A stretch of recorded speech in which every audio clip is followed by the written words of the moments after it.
Hello, ladies and gentlemen, and welcome back to another episode. My name is Danny, and this is Drinking with the Ginger.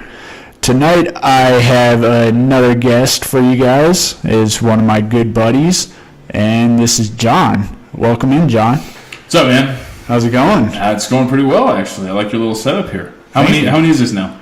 I believe this is number 9. Really? Yeah. I gotta listen. The last one I listened to was with Kevin. I think that was like 6 or 7. Okay.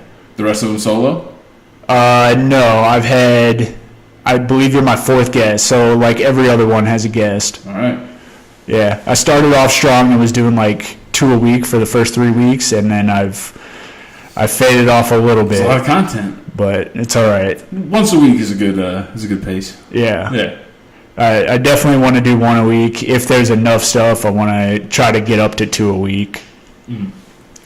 Well, it's not all sports, right? Like you and Kevin did Game of Thrones, which I'll sign up on. Yeah, I mean, whenever I bring someone on, I try to just have it normal conversation, whatever they want to talk about and all that. And then if I find anything talk about worthy about myself and I can maintain a conversation with myself, then it's just whatever. Dude, solo, radio, whatever, that's the hardest, man. That's what I've started to notice. Yeah, like I know you like Colin Cowherd over on Fox. I think he's great. I don't agree with him all the time, but he's so good at being in order and talking and just kind of, going without sounding too preachy. Yeah. And that's the thing, because you kind of just get lost in your own space if you're by yourself. It's awful. Absolutely. And one thing I notice is that whenever I'm by myself, I'll start to repeat myself a lot or stumble on my words. Yep.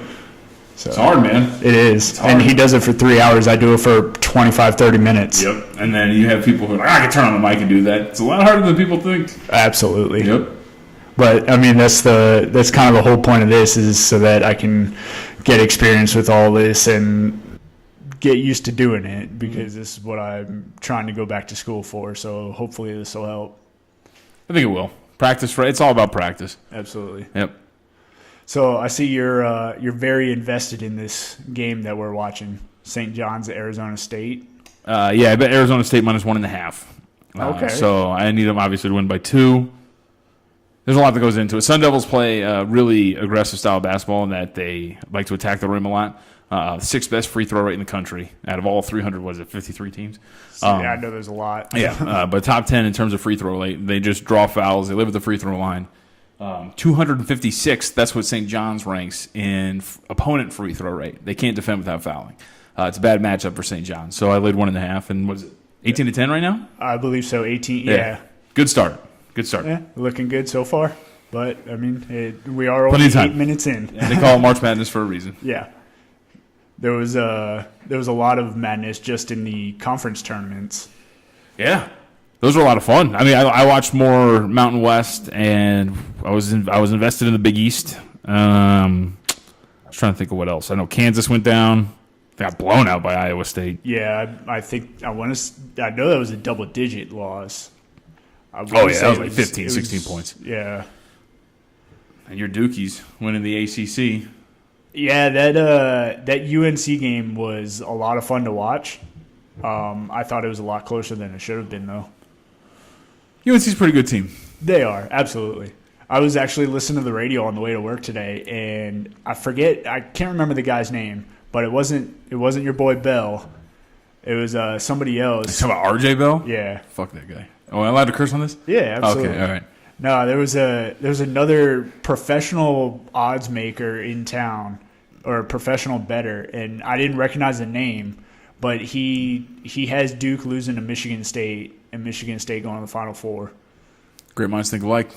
Is that what you got? Yeah, my Final Four is Michigan State, Gonzaga, Kentucky, and Tennessee, with Gonzaga beating Kentucky in the national championship game. So you think Gonzaga can rebound from that disastrous game against St. Mary's? St. Mary's is a good team, and it's one loss. They're 30-3. I think they'll bounce back. They have one of the deepest rosters in college basketball. They have insane length. Their point guard stands at like 6'5". They're an awesome team. And the best part is their best player, Killian Tilly, was out the entire year for the most part. They already beat your Duke Blue Devils without him. They're a really good team. I really wanted to put Texas Tech in the Final Four.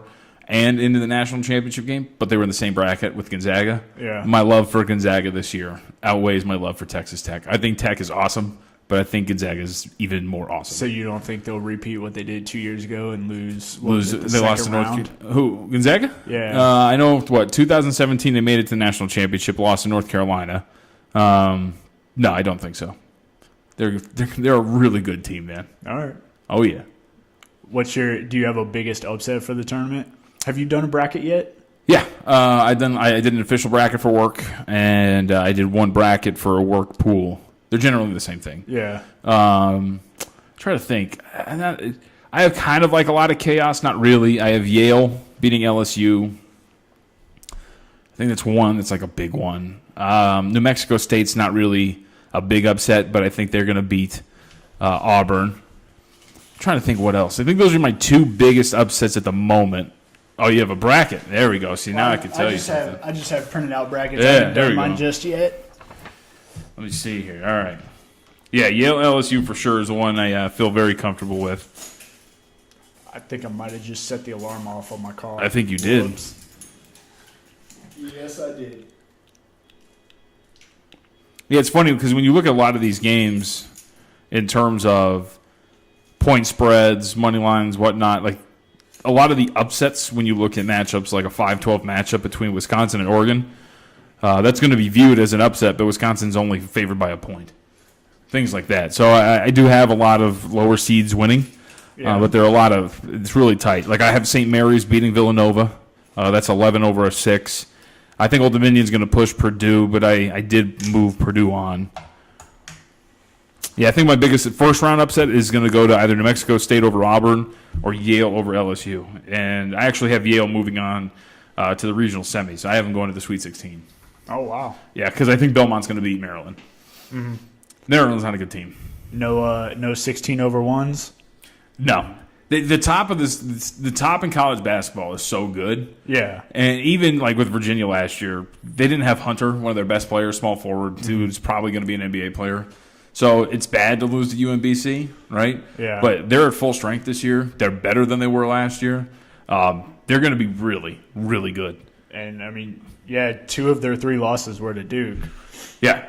And then their third loss was ACC semifinals. To a Florida State team with insane length. And you know, that's the one thing when I looked at them with Virginia, I picked they go down in my bracket in the South Finals to Tennessee, mainly because when you watched – not only when you watch the Duke games, but when you watch them play Florida State's got so much length.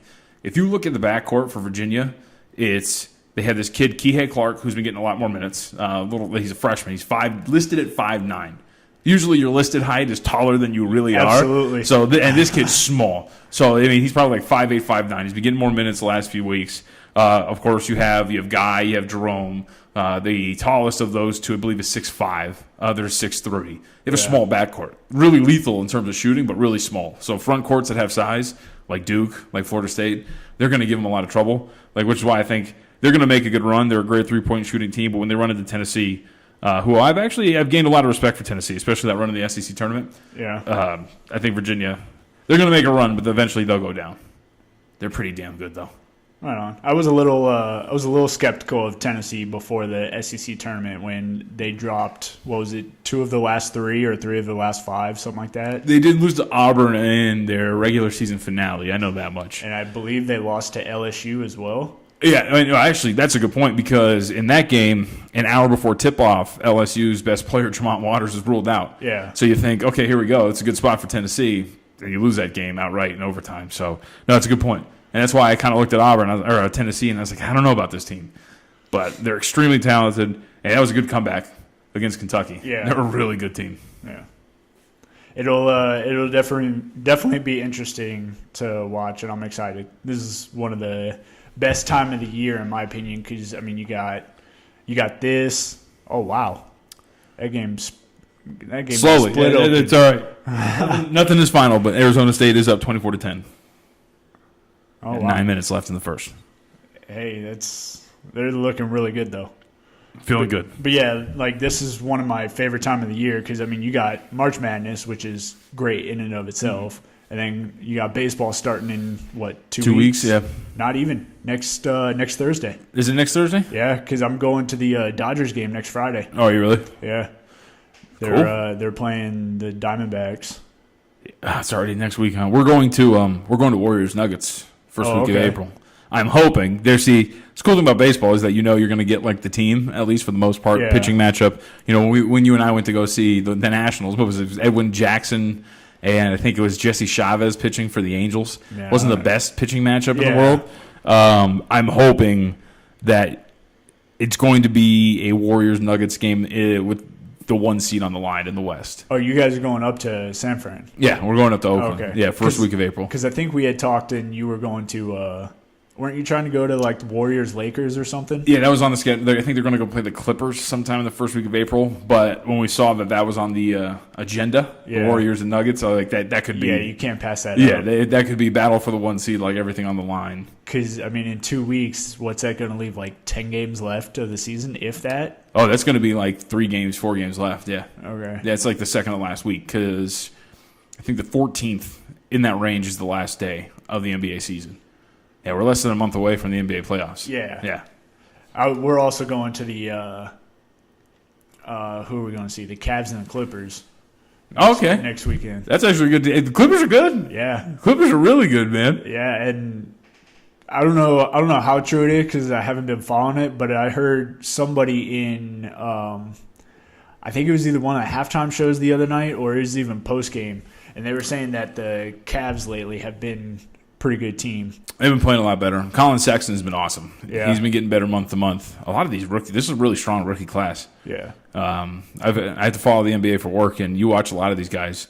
Doncic just having an awful month, but Sexton's getting better. Trae Young looks better and better every single day. Wasn't Doncic injured for a little bit? Yeah, he deals with a lot. Just come back? He's been dealing with a lot. He's been questionable by quite a bit on the injury report. But in the month, so I was just going over this at work today. In the month of March, he's shooting less than 30% from three. I want to say 28%. He's shooting 56% from the free throw line and 39% from the floor. So don't give him the ball. Yeah, he has been bad. Rookie wall probably. Yeah. And how's he doing with Porzingis? Because the Mavs aren't on national TV that much. So Porzingis isn't playing. He still isn't playing. Oh, that's right. So I think the thought is that they're gonna. I don't think they're gonna play him at all, personally. And at this point, there's no reason to. Yeah, you want to lose as many games as possible because they still have an outside shot at the top overall pick. Yeah, because they're losing. I think they're now 2-12 in their last 14 games. So all they're trying to do is lose at this point. Yeah, gotta love that lottery ball system. Well, you see, now this is what makes it interesting. So this is the first year. I'm sure I don't know if you remember this. This is the new year for the new lottery rules. So now the top 3 teams all get the same amount of odds. The odds have flattened out. So top 3 teams all get 14% in terms of the top overall pick. So now you get teams like the Suns who are actually winning games because they're locked into like the bottom 3. Yeah. The Knicks can actually be competitive. The Cavs can actually be competitive and play well. And the Lakers are just sandbagging. They're trying. They're trying to get in there. Yep. Even when they're at full strength, they're just going downhill. Yep. So for the Mavericks, the reason why they're losing too is remember they got Doncic because they traded their pick. That's top 5 protected. So if they land within the top 5, the pick rolls over to next year and they get this pick this year.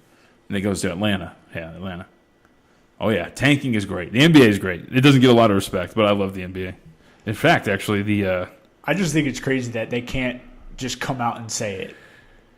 Well, Mark Cuban did it last year. There was an interview with Mark Cuban. He's like, yeah, we're tanking. We're trying to lose. Like, we don't have anything going on. But you're right. Like, for the most part, it is very like, no, we're trying. It's like, it's weird that that they can't just come out and say, oh, yeah, we're having a terrible season, so why not go for the top pick? Mm-hmm.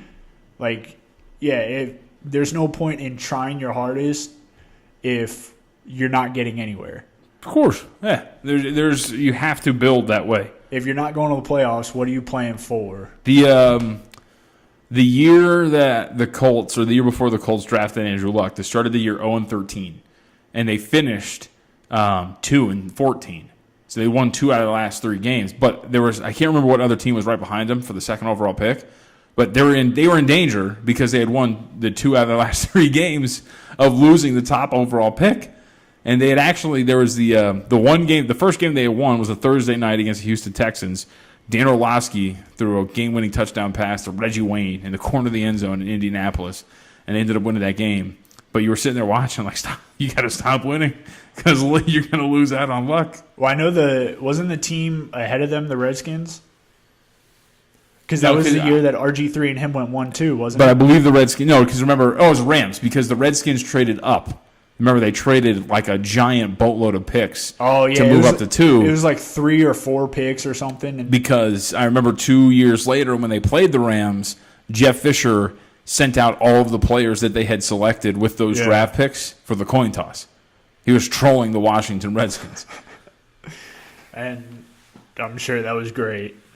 I mean, it worked out for Jeff, right? He's not working anymore. Was it 3-4 straight 8-8 seasons? 7-9. Were they 7-9? Yeah, I thought the end of his run was like the end of his run. 8-8. No, the end of his last year they went like 4-12. But the famous quote on Hard Knocks was, "I ain't about this 7-9 bullshit." Yeah, they went 7-9 3 years in a row, I think, and he's like, "I ain't about this 7-9 bullshit. Not 8-8 or 9-7 or 10-6 for that matter." And sure enough, the joke, because you didn't get the 10-6, you got to 4-12, and you got fired. That's got to be the weirdest or the most confusing coaching, like the most confusing choice that an owner's made as far as a coach. Mm-hmm. Like he never, since his second Super Bowl appearance, like what did he do to maintain that coach? I've always said this about Jeff Fisher. Nobody has ever made more of a career off of a single loss than what Jeff Fisher did as a head coach. Yeah. Right? When they lose to the Rams, the final play where they could have potentially tied it up, I think was Eddie George reaching out. I think it was Kevin Dicey. Yeah, you're right. Like reaching out to the end zone. And he just got a lifetime career out of that. It's amazing. He was with the Titans for forever and then goes to the Rams, and I'm with you. Like I have no idea. I never knew. Never understood. When I first broke into sports media, like that was my hot take. That was the one I built my house on. I got drunk at the Westgate one time at work when I was working for ESPN, and just out of nowhere, I just stood up and I was like, "I fucking hate Jeff Fisher. It's stupid. I don't know why he's a job." And this was like 3 years before he got fired. And my buddy was like, Ted Taylor was like, "Calm down, man." I was like, "No, just watch. They're awful." Sure enough, people came along to my line of thinking. Yeah, absolutely. All right, I think it's 31-15. I think, I mean, it is early, but yeah, it's Don't say it. 31-15 with 6 minutes to go. A little over 6 minutes. I like it. And the winner of this game will face... I think they're both going to be 11 seeds.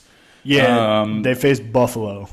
Yeah, Buffalo. Yeah, that's right, because Bobby Hurley used to coach at Buffalo, and that's going to be the matchup. He can face his old team. And Oates. Arizona State. Yep. By the way, this is a matchup, Arizona State and St. John's, between probably the two best basketball players as coaches in the NCAA tournament. Yeah, because it's damn, I can never remember St. John's coach's name. Chris Mullin. All right, there we go. Because he played for them, right? Mullin? Yeah. Yes. Okay. And you know Bobby Hurley, of course. You should. Absolutely. So, starting off this episode, we actually forgot to introduce the beer that we're drinking. We kind of just got right into everything.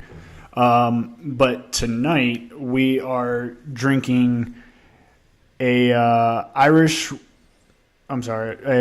stout matured with Irish whiskey barrel staves. Interesting. It's a stout made by Innocent Gun. I picked it up at the local liquor store. Looked pretty cool. Nice little green and, was that beige? Would you say that's beige or tan? Something along those lines. It's pretty good. I'm not a stout guy, but this is a really good flavor. Yeah, it's a soft stout, if that makes sense. Yeah, I would. It makes sense that I'm drinking it. It's definitely easier to drink than Guinness. Mm-hmm. But I don't feel like I'm having a protein shake. I'm not like I can't do I can't do stouts and Guinness, and like they taste fine, but oh man, it's too heavy. It's too much. Oh, well, I had asked you earlier. I would have gotten something else. No, this is good. The Guinnesses they're really thick and like. When I first walked into the store, I saw Guinness, and I was like, St. Patty's Day did just happen. Maybe he might enjoy that. And then I just kept walking, and I saw this. No, this is a good one. I like this one, actually. This is like, I might actually go buy a pack of this. This is pretty good. It came in a 4-pack. I didn't see if there was anything bigger because, since I'm still on my diet, I'm trying not to keep beer in the house. So I just wanted the smallest pack. The Delirium's pretty good. I like that. Yeah, I've had that before. Oh, yeah. Big, like, stone bottle. I've only had that once, but that's an expensive beer. Yes, it is. But it's worth it. Yeah. Oh, yeah. I haven't had beer in a long time. This is probably my second or third beer in 7 months, 8 months. Oh, wow. Yeah. Like, I drink. Don't get me wrong if you're hearing my voice. But I'm a whiskey, gin, spirits guy. Okay. Because, I enjoy beer, but it's just so filling. Yeah, depending on what you drink, you get very bloated. Yeah. Like, people who drink beer with, like, hefty meals, like, while you're, like, snacking and, like, eating nachos at the game and everything. I can't do it. It's too much. It's got to be one or the other. And I'm a fat guy. I like food. Oh, man. That every time, like, I don't know why, but that just put me back to when we were watching down at Four Queens. No, that was the Golden Nugget. You're talking about the Jets Nugget guy? Yeah. Yeah. There was this dude sitting at the sports book next to us, and he was a very large man. Oh, yeah. Putting it kindly. And he was resting, like, plates of food on his belly while he was eating and watching the game.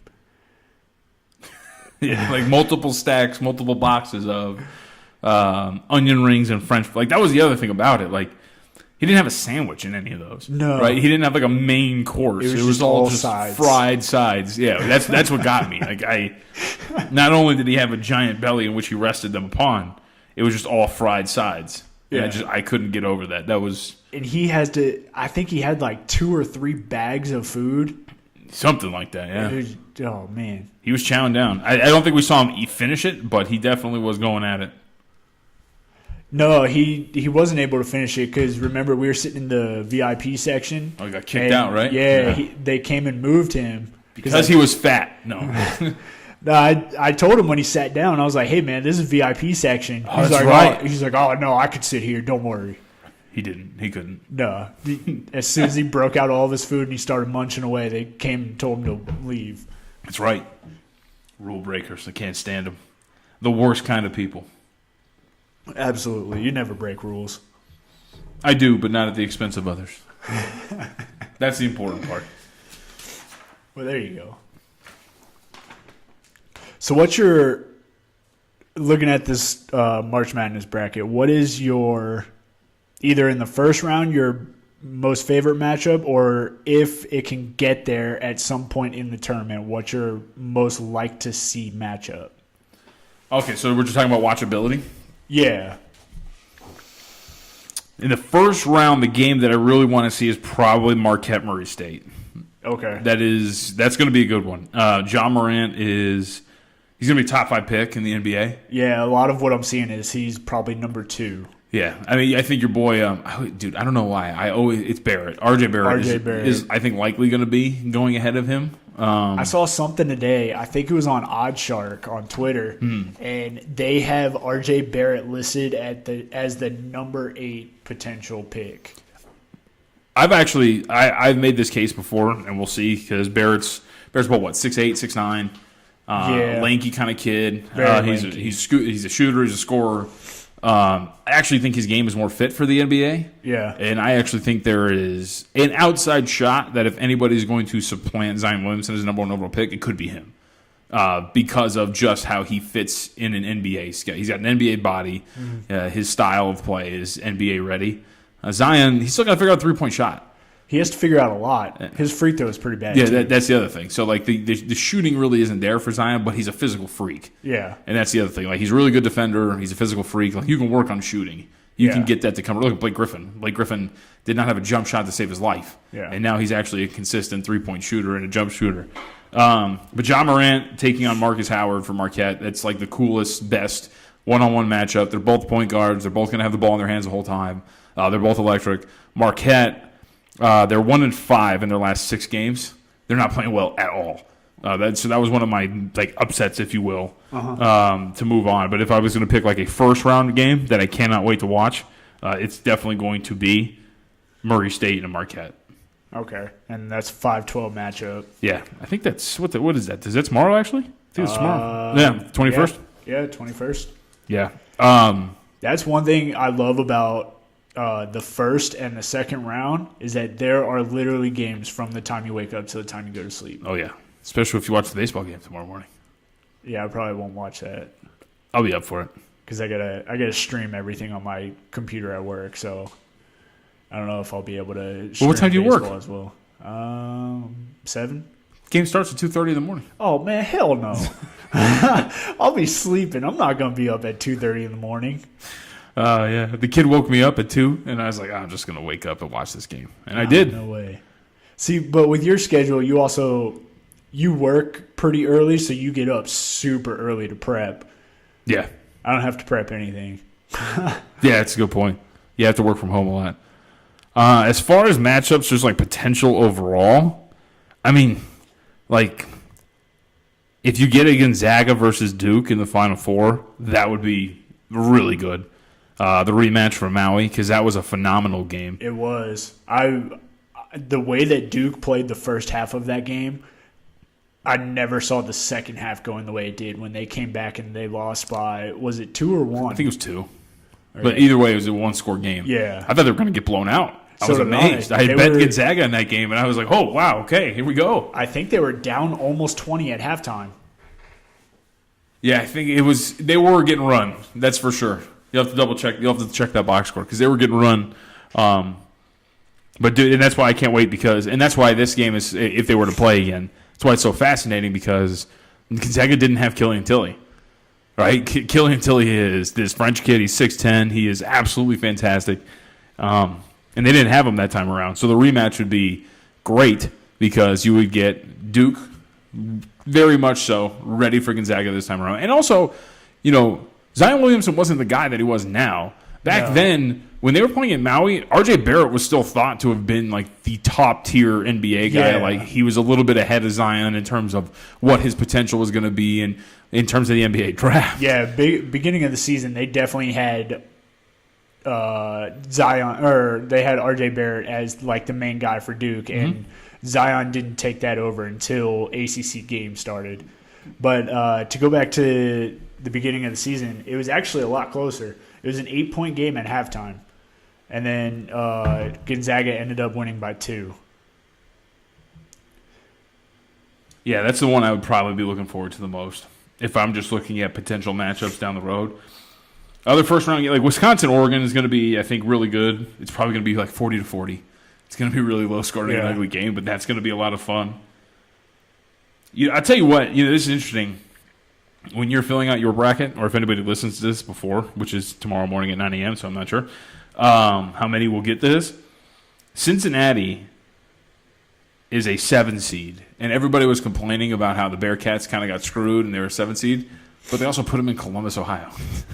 So they're playing in Columbus. They have a faux home court. They're very close to home. They're extremely close to home, and that's why it's funny. You look at a team like Tennessee, who won the SEC, gets awarded with the 2 seed, but then they place them in Columbus with Cincinnati on the other side. So if they win and move on and the Bearcats win, you get to play a faux road game against Cincinnati in the second round, a team that could be underseeded. Yeah. It's a tough road for Tennessee. But then after that, gets a little bit lighter, I think, from there, which is why I had them moving on.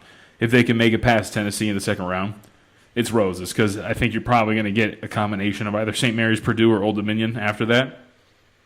And then you just got to take care of Virginia. That could be a tough one. Oh, it will be.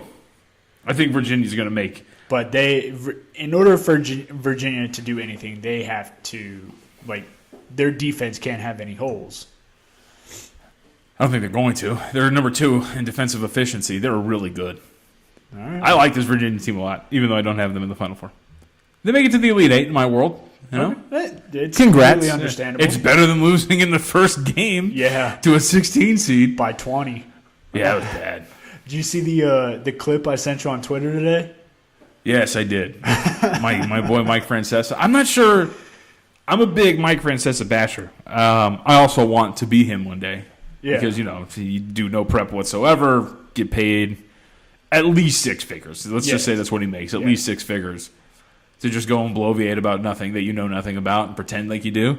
You just bash callers. Yeah. I will say, I did listen to it because he rambles on for a while. Then he says something along the lines of, you get a 1 in the 16, and neither have won a tournament game.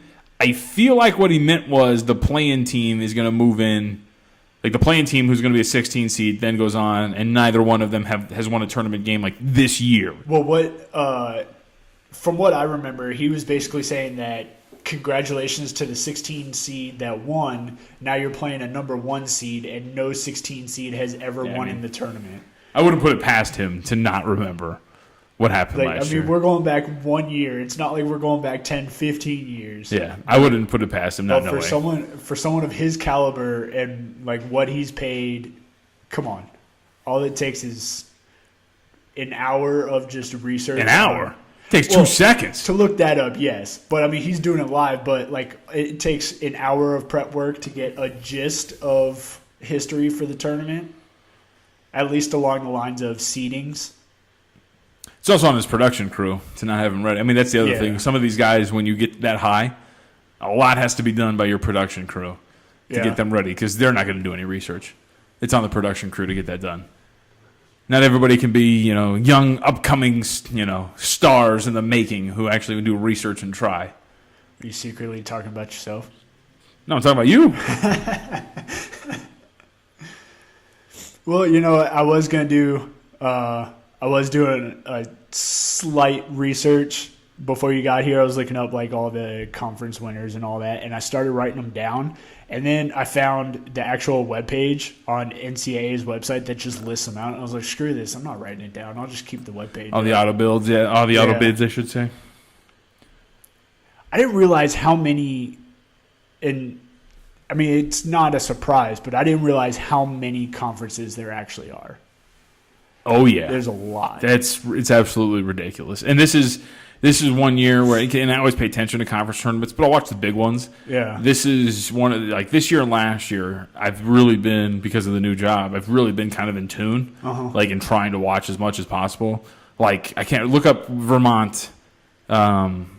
What conference they're in? They're in the same conference as UMBC. They're in the American East. Yeah, so UMBC was the American East winner last year, who upset Virginia. But UMBC made it back to the American East championship game. They played Vermont in the championship game, and I watched that. There was an early morning tip on Saturday or Sunday. That is some of the worst basketball I've ever watched in my life. Oh, I don't doubt it. But I sat and watched it because I've been trying to get in tune with a lot of this. Some of ththese lower conferences, there's some good teams. There's some diamonds in the rough that not a lot of people talk about. Yeah, and obviously because they're in small conferences, and you'll see a name. No TV time. It's all regional. You'll see a team like Belmont, for example. Belmont's a really good team. Yeah. They got a good young freshman center who's really good offensively. They're a very good offensive team. They're a top 10 or top 20 in adjusted offensive efficiency in the country, but nobody's going to know. And then a lot of people, when they're filling out their brackets, are going to go look at Maryland, a team, and an insignia that they recognize, and they'll go, "Who's Belmont?" And then they see either the high seed or just a name that they know, but not realizing that Maryland's only favored by 3, and that Belmont's actually a really good team that has a good chance of moving on. Yeah, I don't know how you do it. I mean, every time I come over to your place, you got your 2 TVs, plus you got your phone on one game, you got your tablet on one game. I don't know how you pay attention to 4 games at once. There's I personally have a pecking order. So there's my main TV, my big TV is the main game I want to focus on. So by size of screen is size of importance in my heart, if that makes sense. Okay. So, the tiny screens, every once in a while I'll probably look down to check the score. Yeah. But the bigger the screen, the more into the game I am that I want to actually focus on. It's impossible. And people who tell you sound. Yeah, people who tell you that they watch everything, you can't watch everything. And it's one of the things that I've kind of learned that I tried to do first off is I tried to watch everything. You can't. You should read about almost everything. Yeah. Reading's very important, and keeping up to date on everything is really important. You can't watch everything. Yeah, it's definitely a lot easier to read game synopsis instead of paying attention to 4 TVs. St. John's making a little bit of a comeback here. Nah, it's still a 15-point game. About to be halftime.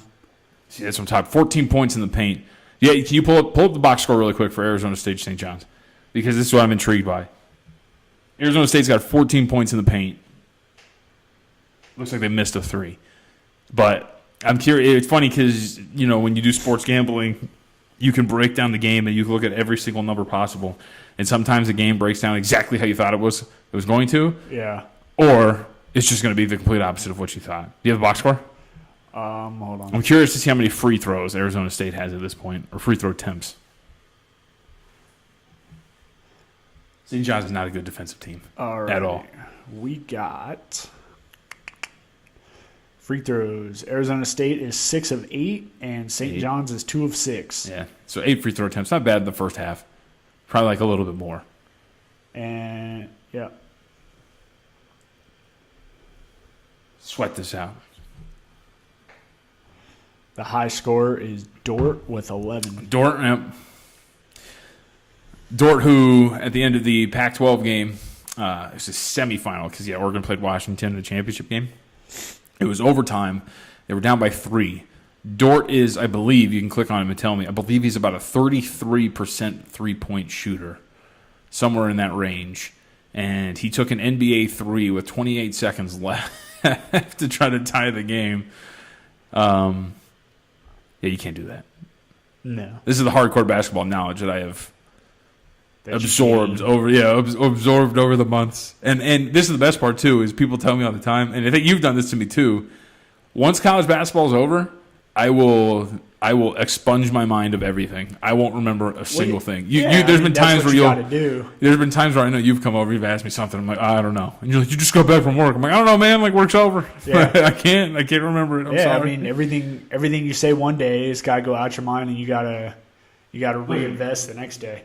Bobby Hurley's mad.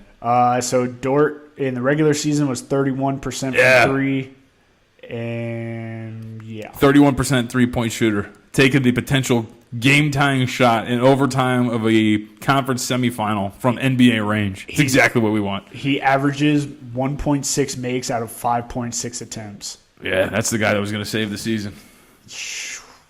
Wow. When I watched that, I turned the TV off. Couldn't do it. Did you? How much of the Mountain West did you watch? Every game. Yeah. Every game. That was a great tournament. Actually, people, because it goes back to like the conferences people don't care about. I watched every game, and that was, I think, like from first round matchups to all the way to the championship, best tournament I think by far. Did you go to any of those games? Nah, because like a pesky child. So I had to sit at home and watch all of them. I wanted to watch them, but none of them were televised. At least the channel I have, because they were on CBS Sports. SN. And the only one that was televised was the championship. It was on, I think, CBS or something like that. But I was busy during the championship. Yeah, that was a great tournament. Nevada losing to San Diego State. San Diego State's actually really good. They didn't even make it to the NIT, which is amazing. They didn't get an NIT bid. Fresno State didn't get an NIT bid, but that's, I guess, hardcore basketball. But yeah, I mean, not many people watch NIT. There's, like I said, there's actually some really good NIT games yesterday. South Dakota State, as a kid, I think he's like 6'9". His name's Mike Dom, the Dominator, plays for the Jackrabbits. They played Texas yesterday. They're getting blown out in the first half. Jackrabbits came back, ended up covering against Longhorn. So it's Mike Dom. He's a senior. It was his last game. Like one of the quiet best players in college basketball. And his career ended yesterday. Same thing this kid, I'll have to look up his name. He played for Campbell, which, by the way, I did not know. Their mascot was the Fighting Camels. The Campbell Camels, yep. That's interesting. That's what was it? There was another school that their mascot. I want to say they played last night. Hold on, who played in yesterday's game? The NCAA Tournament game? Yeah, it wasn't Fairleigh Dickinson. It wasn't Prairie. The Belmont. It wasn't Belmont or Temple. Damn, it might have been over the weekend then. The team's mascot was a shortened version of the actual school's name. I was like, oh, well, I'm glad you guys don't think at all. Interesting. Damn, this gonna bother me. Now I gotta figure out who it was. So you're a UNLV grad. You watch UNLV basketball. What did you think about firing Marvin Menzies?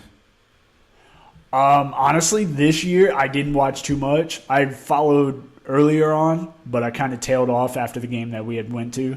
That smashing we got by UNR. Yeah, it's bad. It was rough. But I'm seeing a lot of names being thrown around. Mata. That was the old coach from Ohio State, right? Yeah, Ohio State started Butler, Xavier. I can tell you it's not going to be him. And then today I saw a lot of people. I didn't even know he was a coach, but I saw a lot of people saying Mike Miller. He's an assistant at Memphis right now. Yeah. I didn't even know he was a coach anymore. I thought he was just hanging out after basketball. Well, I'll have to look this up. You got the computer in front of you. I think this is his first year as an assistant. There's a pretty good chance because he's only been out of the league 1 or 2 years. First or second year as an assistant, one of the two. I typed in Mike Miller. The first thing that popped up was Mike Miller, UNLV.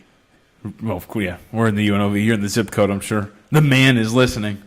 Is that why it pops up? That's why when you say things and then all of a sudden ads for it pop up on your Instagram feed. Yeah, that's true. I'll bet you money at some point this Innis and Gun, I'm sure this will pop up at some point either on my Twitter feed or Instagram. Gun with 2 N's. That's right.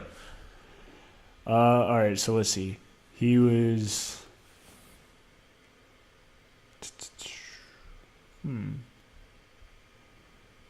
Oh, yeah. Yeah, so first year.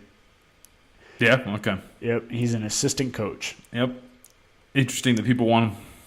He was hired on April 12th last year. Okay. Under Penny Hardaway. Yeah. So Did they play together in Orlando? How long has Hardaway been out of the league? Or when did he play for Orlando? That's going back in a little bit way back machine. Yeah, it's going way, way back. We were 10 when that happened. Yeah. I have to look that one up. I have no idea. I don't think their paths crossed. I think Hardaway played for the Magic until 99, and Mike Miller came in the league in 2000. Yeah. So 1 year away. Oh, actually, was it the Heat?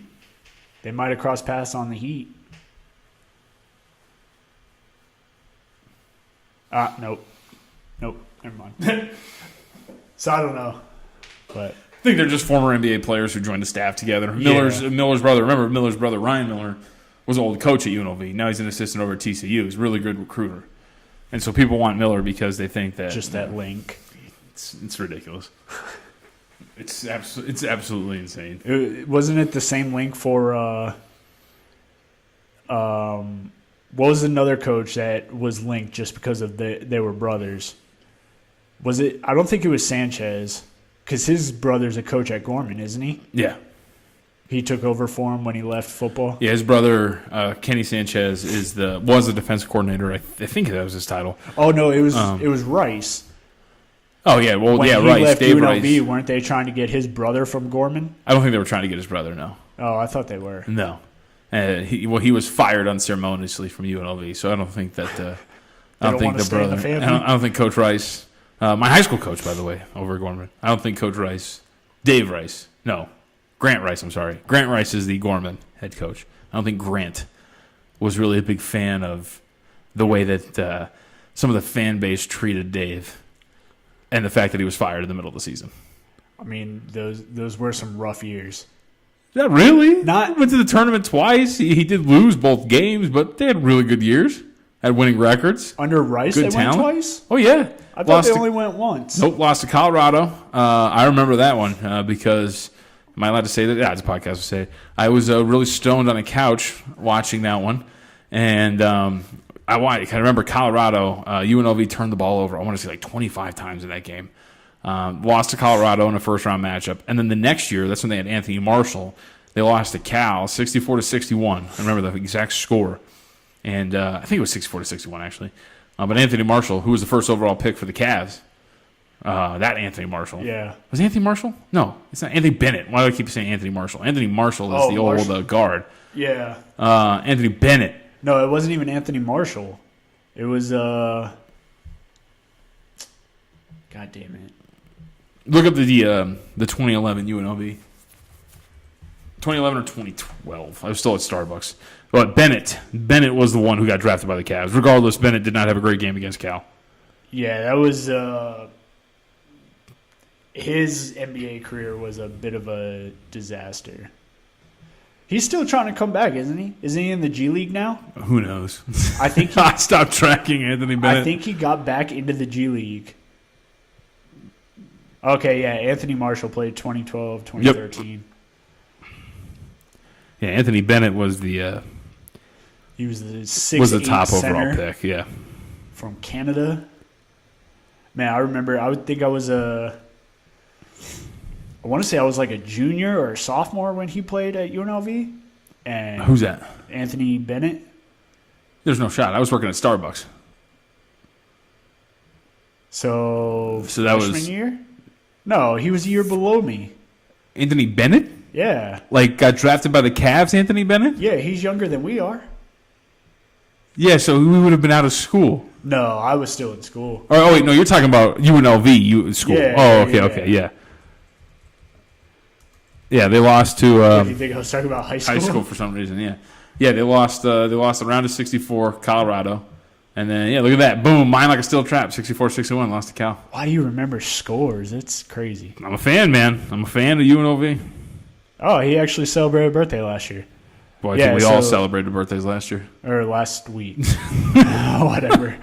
Yeah, he's 26, so he's 2 years younger than us. So, and he left after his freshman year. Yeah, so, he was a one and done. So, yeah, I was a junior. I'm going to find out how many turnovers that this team had. I swear it. Well, let's do the old Google. Was it 2012 season? 2011. 2011 UNLV NCAA Tournament. It's going to be a lot. Was it the Illinois game? No. They played Colorado. Illinois, I believe that was one of Juan Kruger's last hurrahs against Illinois. So then it was the 2011-2012 season. Yeah. Oh, okay. Yeah, 2011, 2012. Maybe I just remember it being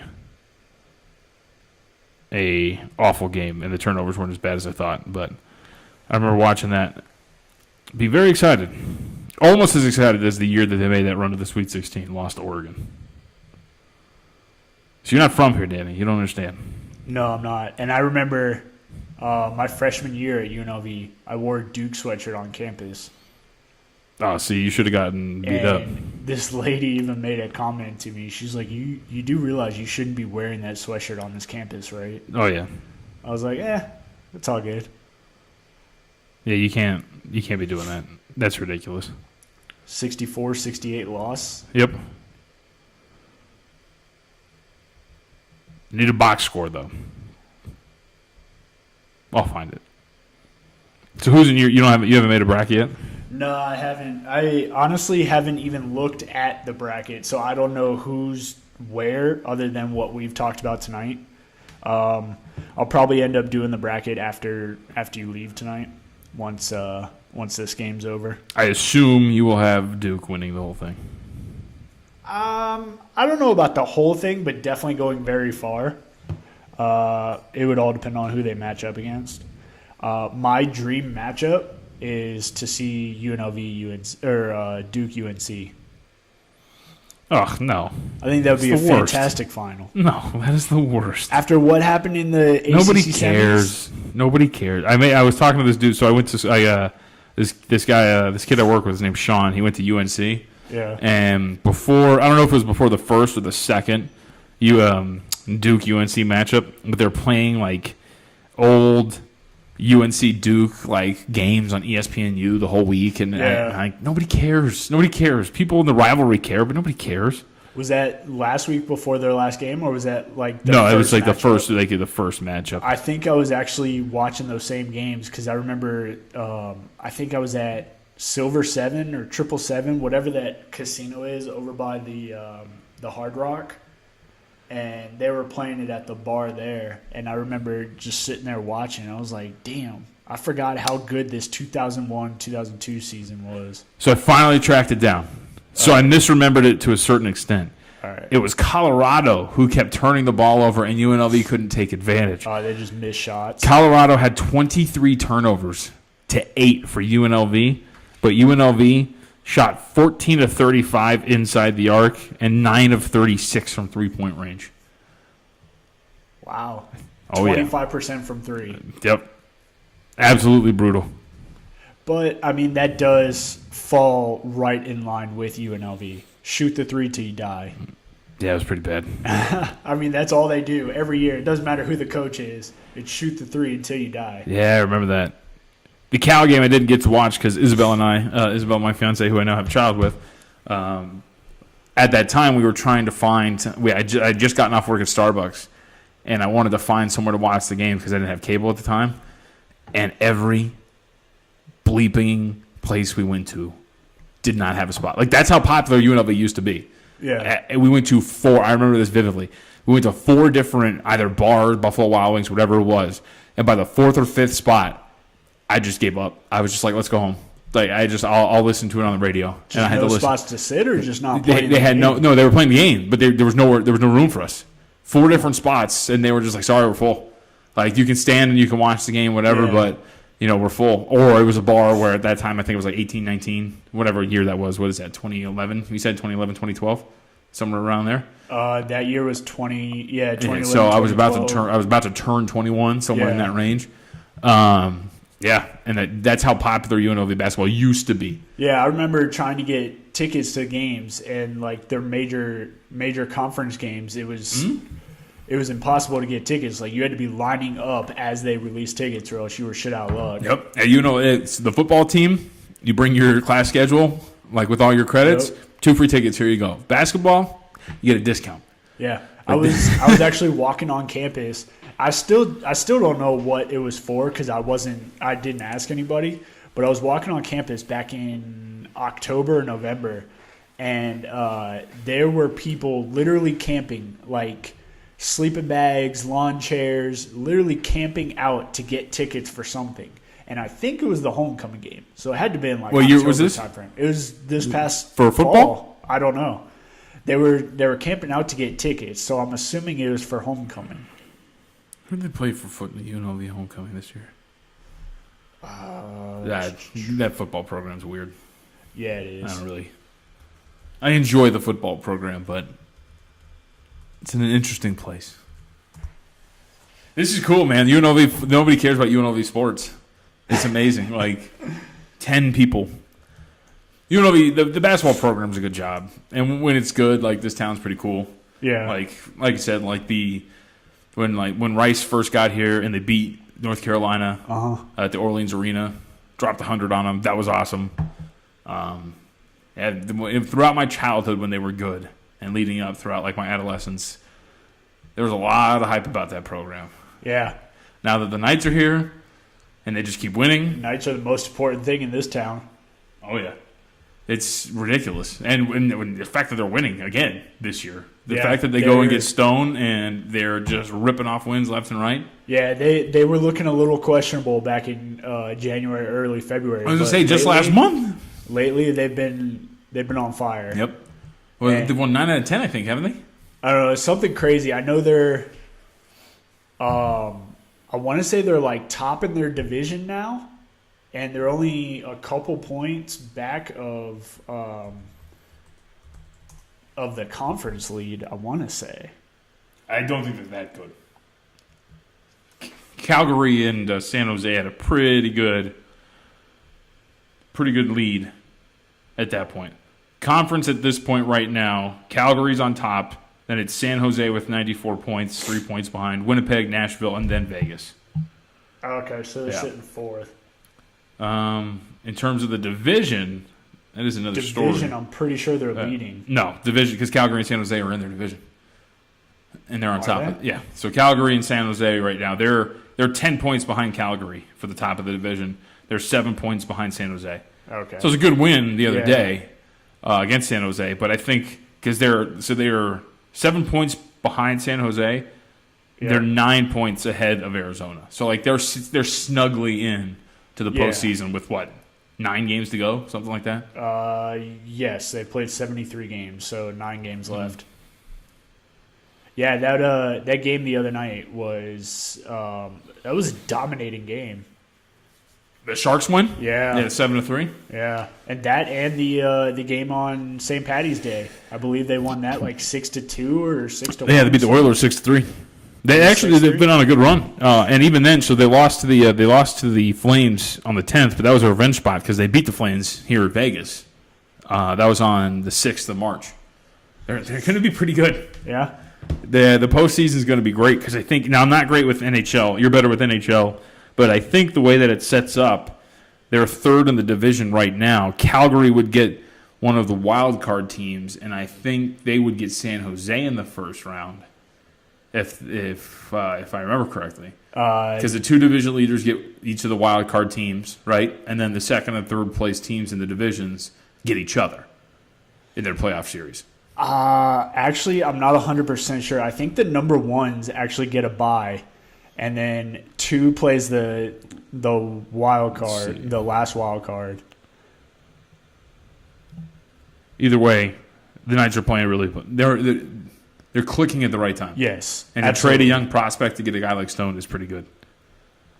And I'm not gonna lie, I was a little skeptical of it because Stone's first 5 games, or the 5 games before the trade, I think he had like 8 or 9 points.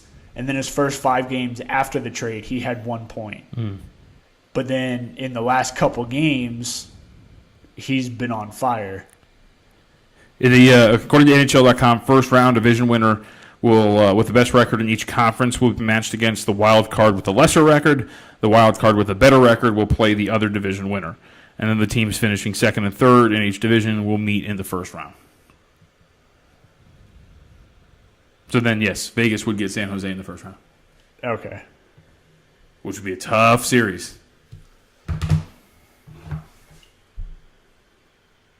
Okay. It's a little weird the way that NHL playoffs go, and now I don't know if it's 100% like this every year because I wasn't a big hockey fan up until about 2 or 3 years ago. Oh, funny. When did the Capitals win the? They won last year. I was a fan before that. Yeah, when they were winning President's trophies left and right. The way that Duke, Washington, all the Cowboys. Yep. You're the worst fan ever. Why don't you cheer for teams that like actually give you character? I'm an Angels fan. No World Series since 2002. I'm a Colts fan. Okay. 1 Super Bowl title Cowboys since haven't 1960 won anything since something. 95. They won 3 in the early 90s. Yeah, but I was 6 when they won the last one. They won 3. I was 6 when they won the last one. I didn't become a fan until I was 10. That's not true. That is very true. You're the worst. And they were good after that still. Just because they didn't win Super Bowl titles. Really? With Quincy Carter? They were still good. No, they weren't. 3 Super Bowl titles. Yeah, in 96. Got to build character. I have plenty of character. All right? My college team, UNLV, garbage. Nothing. 1 national title before I was born. That's it. Yeah? See, I cheer for teams that give me character. Vegas Golden Knights, no titles. Nothing. Yeah? That's right. You got to losing makes you a good fan. You're talking about one team who has only been in the league for a year and 3 quarters, Doesn't matter. year and 4/5, and they went to the Stanley Cup Finals, although they did get destroyed. Lost in 5 games last year? Yeah. They won game 1, right? And then they lost 4 straight? Yeah, it was pretty brutal. Especially game 5. They were up, I want to say 2-1 or 3-1, and the Capitals just put 4 in a row on them. Yeah, it was a bad performance. Well, Capitals beat the crap out of them. Like, they were so physical and big, it was ridiculous. Yeah. And a lot of people bitch and complain about Wilson.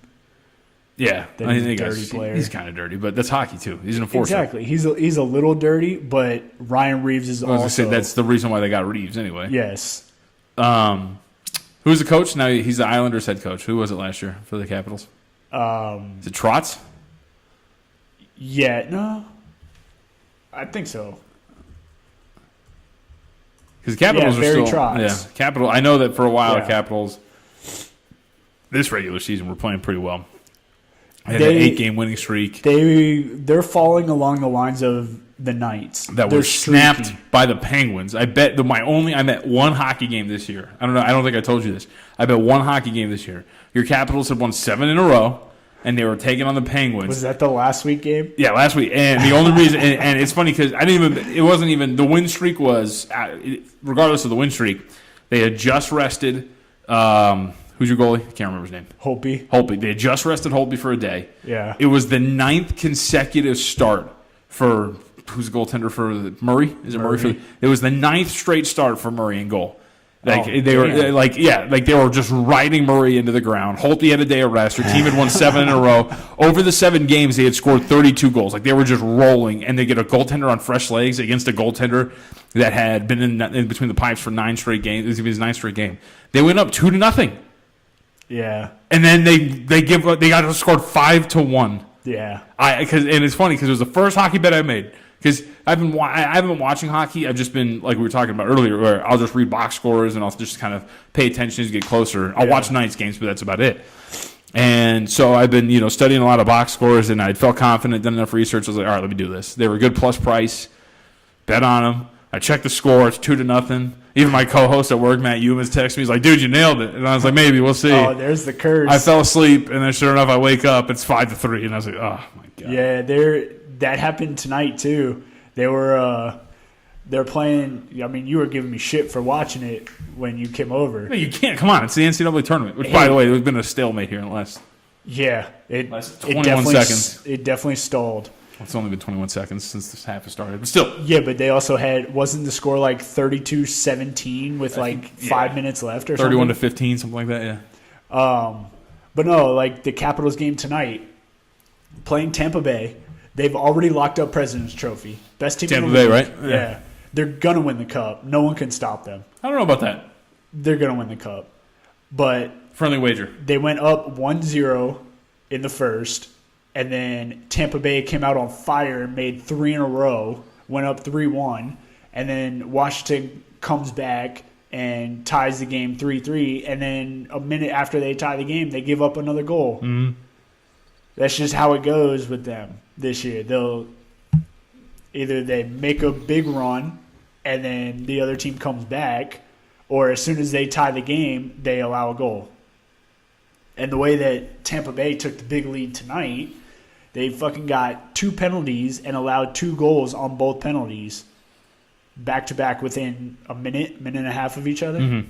So they just weren't playing defense at all. It's ridiculous. Let's go. 40-25. With second half just started. 19-22. So, yeah, a little over 19 minutes left. There's 3. Oh, Jesus. 1.5 feet, 2 feet short. I'm off tomorrow, too. So that's the best. You get off on Thursday and just... Yeah, you can watch the whole day. Get all my screens set up, ready to go. Yeah. I have to take care of an infant child while I do everything, but still. That's easy enough. Put him to bed. Just snap his neck. Just yell at him, hey, go to sleep. Yeah. Pillow over the face. And the awesome thing about this is that every single game is televised because it's on, 4 networks now? Yeah. It'll be TBS, True, TNT, and CBS. Is it CBS? Yeah, CBS. Yeah, you're right. First game in the morning, Louisville and Minnesota. Oh. Louisville -5. Ooh. Bet it. Yeah? Oh, yeah. Minnesota is so bad offensively. They're one of the worst. Cool number about them. In every major offensive category, so we're talking 2-point percentage, 3-point percentage, free throw, not free throw rate. What's the other one that I have? Regardless, every major offensive category, 243rd or worst on offense. Jesus. In the country for Minnesota. Louisville, 29th in defensive efficiency. Top 30 in offensive efficiency. Great team. They can't hold a lead to save their lives, but Minnesota's such a bad team. Yeah, that was Louisville's a team that Duke came back from 23 down. I know. Ridiculous. Did you have a bet in on that one? No. No, I did not. We had talked about that. And they still covered. Anyway, Louisville did.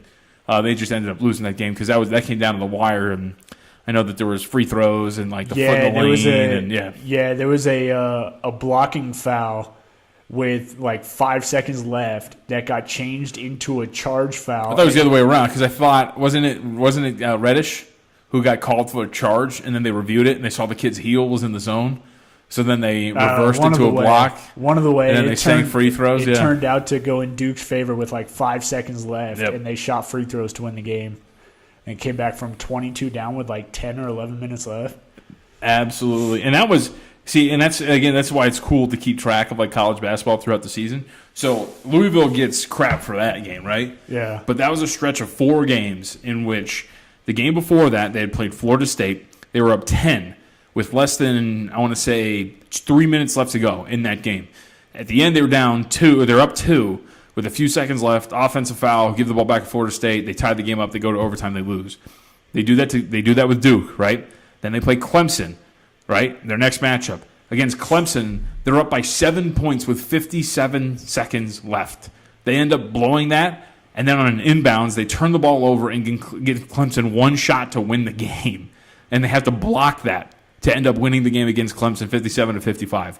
Like, they're so bad at closing out games. It is ridiculous. You still put your money on them. Yeah, because Minnesota's just so bad that I'm totally in on this. It's just like, who's the worst? Yeah, exactly. They are absolutely atrocious. Minnesota offensively. Oh, okay, so they are 285th in three-point shooting. They are 243rd in two-point percentage. They are 300th in amount of shot attempts blocked. They are 283rd in free throw shooting this year. These are offensive numbers. They're absolutely god awful. So effective field goal percentage. They're ranked 300 in how many shots they get blocked. Yeah, jeez. 11.2% of their attempts are blocked. That's the 300. That's however you look at it. That's one of the worst rates in the country. So 1 of every 9 shots are blocked. Essentially. Wow. That's right. And they're an awful free throw shooting team. And that's the other thing. That's what's amazing about them is they are 16th in the country in free throw rate on offense. So, in other words, they draw fouls like crazy, and they'll get to the line, and yet they're the 283rd best free throw shooting team in the country. See, that's one thing I never understood how you could be bad at. Like, it's one of the most simple shots in the game. They're free.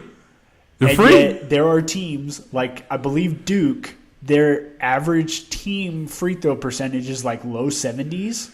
Duke free throw percentage, 69%. All right, so even worse. Yeah. And the Lakers are the same way. They're dead last in the NBA. I want to say Lakers are low 70s, high 60s. Yep. Like I think it was the Lakers.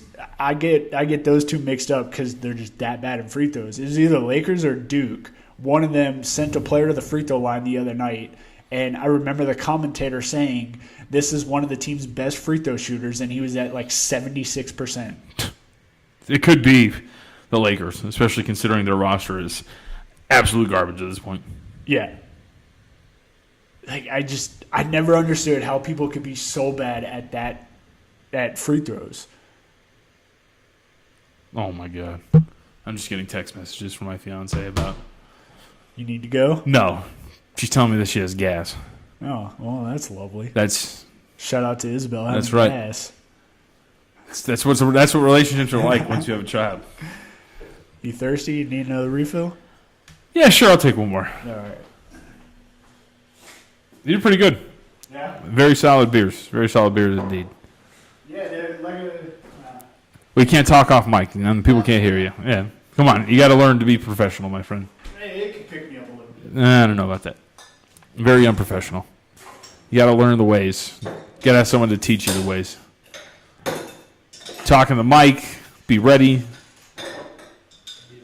Good deliberate cadence. Always be a professional. Never curse. Oh, no.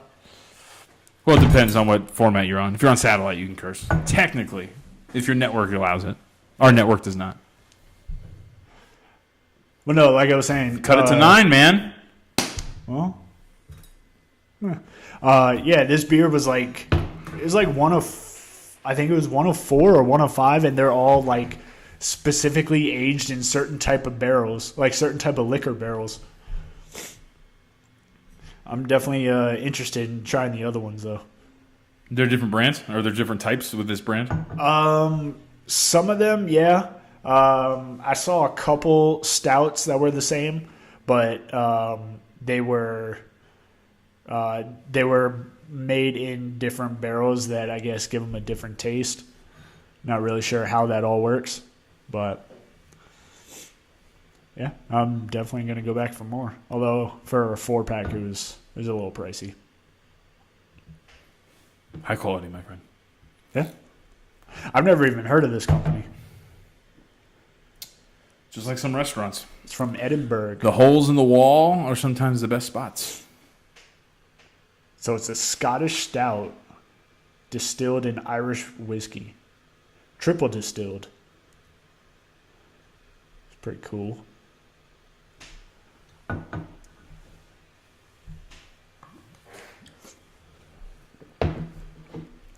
Sweating What? this out. Huh? Sweating this out. Man, there's still plenty of time. Second half just started. Just under 17 minutes. What did you say Arizona State was? -1.5? I got them at -1.5. They closed at 2. What'd they open at? 1. Oh, okay. So it didn't move too far. I'll get the number right now. What's the, do you know what the over-under was? The total for tonight was about 152, 152.5. Oh, they're only at 75. Yeah, closed at 2. 153. They're at Never know. 75, so they're barely halfway. Yeah. Overtime does a lot of things. I don't think this one's going to be going there. I see Arizona State winning by 16. By 16, huh? Yep. Calling it right now. If they don't, you owe me money. If they don't, then I'm wrong.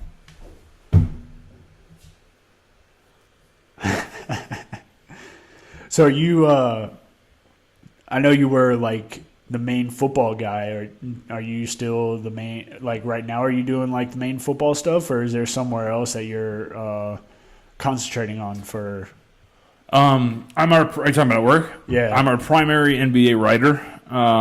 So I keep track. I'm our lead NBA guy, but being a host, you kind of have to be well versed on like almost everything. Yeah. So that's why this last week and a half, I've really been diving into college hoops and kind of letting the NBA go by the wayside a little bit. I'll probably watch like the Philadelphia 76ers played the Celtics today. Yeah. I'll probably watch that game later tonight. Did you see the scuffle? No, I didn't. Oh, so yeah, I usually watch those games on replay or something like that, or obviously the recorded versions of them. Delay. There was a little bit of a scuffle between Embiid and what's his name? The point guard, Marcus Smart. Oh, okay. What? Smart's feisty. That'd actually be. It wasn't even that bad. He overreacted. Embiid set a screen on him when he wasn't looking, and he ran into Embiid, went to the ground. He got up and shoved Embiid to the ground. If we were setting odds, I wouldn't be surprised if that fight went the distance. I don't know, man. Marcus Smart's rugged dude. But Embiid's a 1.5 feet taller. Don't matter. Size, everything. When you fall to the ground, He's got that wingspan, though. get inside. Work the body. I don't know. Well, I don't know. Joel Embiid's also dealt with a lot of injuries. Yeah, he is. Now, are we talking just boxing or are we talking MMA? MMA. Oh, then I take Marcus Smart. All you got to do is kick those knees. Exactly. That's what I'm telling you. That 7-footer's falling. That's right. But no, so I'm our primary NBA guy. So I watch mostly NBA, keep track of the NBA, write about the NBA. I'll be part of our NFL draft coverage. Oh, nice. You going back to... No, Atlantic City's dead. Oh, okay. Not like the city itself. It's probably a wonderful city that's still around. But no, I'm not going to go back to Atlantic City anytime soon. Thank God. There you go. For those who did not know, I had to make the trek back to Atlantic City every weekend for 19 straight weeks. It was not fun. I mean, it sounds pretty exciting. It's the first few trips are, but then when you realize, when you go with no car, you know what I mean? You go to the same location every single time. It's the same room. It's the same hotel. So at the end of the day, it's just a routine. You know what I mean? It's show up at the airport at 11 o'clock, get on the flight, land in Philly at 6 a.m. Eastern time, take a 45-minute Uber ride to the hotel, take a nap, wake up, have meetings, go back, get ready for the show, do the show, nap, wake up, watch games, get ready for the next show, watch games, go to sleep, wake up, do the show, get ready, pack up, go to the airport, and then start everything all over again the next week. And like I didn't have any transportation. It was boring out there. Like it was just me. Did you go to the boardwalk? Yeah, because the hotel we were at was right on the boardwalk, on the tip of the boardwalk. Oh, okay. And I got to, I built a good relationship with Michael Lombardi. Worked for the Patriots and the Browns, and former NFL executive, big fat Super Bowl ring, super nice guy. So what you're saying is you're going to go work for the NFL? Hopefully. But you built a good relationship with Lombardi out of that. He's a really nice guy. We still keep in touch on DMs through Twitter and everything. We'll text every once in a while. So it was cool to build that relationship and get that. Yeah. As a person, he's an awesome guy, and then in the selfish aspect of it, to get that connection. Yeah. But other than that, to be away from the kid who was just born at the time, to do that in the dead of winter where it's freezing cold up there, and then the travel, it's funny because at first I was thinking, it won't be that bad. It takes a lot out of you. Yeah, it does, especially since you travel. Would you leave Thursdays, I think? Thursdays at essentially the red eyes, so 11:30 midnight. So you leave Thursday, get back Sunday, you have 3 days, and then you got to leave and do it again. Yeah.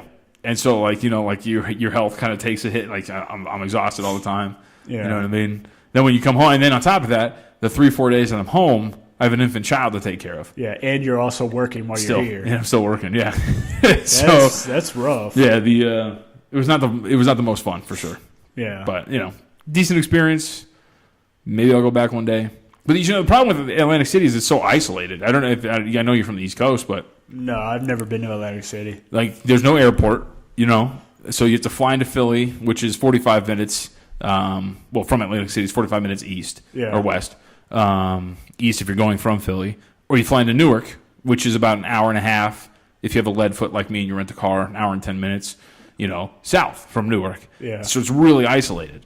So it's just a pain to even get there once you even get to that side of the country. So that's a pain, and it's kind of I had no idea. It's a really run down city. Like it's in poor shape. That's what I hear. Casinos are failing. All that. The casino that we were at is already. I hear it's a poor version of Vegas. Poor is putting it nicely. I've never been. Yeah. I know a lot of people who have been, but I moved away from the East Coast before I turned.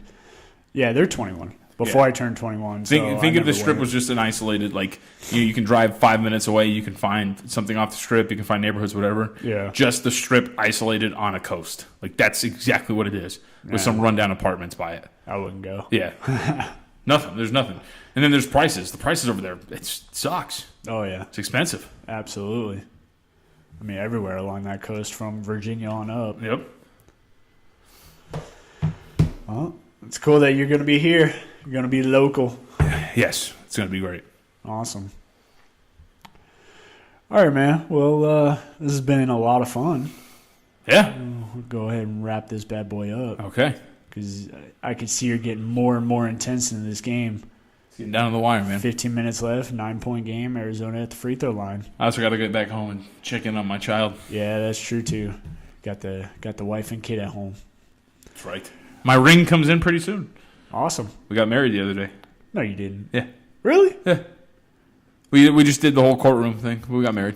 Man, you don't invite anybody? You don't tell anybody? No. It's fucked up, bro. Simple ceremony, ceremony, Are you going to have a celebration party? Maybe at some point in a year. In a year? Yeah. You're going to celebrate your anniversary? Yeah, something like that. It's amazing. I don't know how the Tullys do it. I know you had Kevin on a couple of your podcasts ago. And they're, being blessed with a third child, which is going to be a boy. Yeah. I don't know how they do it, especially with. Yeah, I love my son to death. Well, Kevin's also a stay-at-home, so it's a lot easier than working a full-time job. Yeah, we both work. Yeah. But I mean, even if you're stay-at-home, it's amazing. It's amazing that they can pull that off with three. Now they're going to have three. Yeah. His oldest is about to be 3, right? Yeah, I think it's going to be 3-2, and then this kid's coming up. Yeah, so the 3-year-old can kind of help, I guess, with the 2-year-old. She's a little bit more independent for sure. Yeah. But at the same time, you still have a lot to do as a parent. Yeah. And I'm sure it's pretty much like having a full-time job, but the fact that you don't need to find babysitters because one is a stay-at-home, it helps a lot. It's fascinating, man. I don't know how they do it. I have no idea either. I barely do it with this one. He's ridiculous. Yeah, just wait till you have a couple more. Oh, no. You know they're coming. What do you guys it. want, like 6? Isabel wanted 3 at first, and then we had the 1, and now she's thinking about barely having 2. All right, man. Well, I'll let you go so you can get home to your family. I'm very glad you were able to make it and come on. I know. I know my schedule's rough, but anytime else we'll make it work. I'll come back on. Absolutely. Perhaps we'll do a little wrap-up one after the national championship on April 8th. April 8th or April 6th? April 8th, because that's when we come back from vacation. That's how I know the date. April 8th it is. All right, everybody. Thanks for listening, and don't forget to follow me on social media. I'm on Twitter, Instagram. You can follow my YouTube page, and as of this past Monday, March 18th, I am now on SoundCloud, so don't forget to start following me on there so you can get all the latest episodes. Thank you for listening. Have a good night. Bye.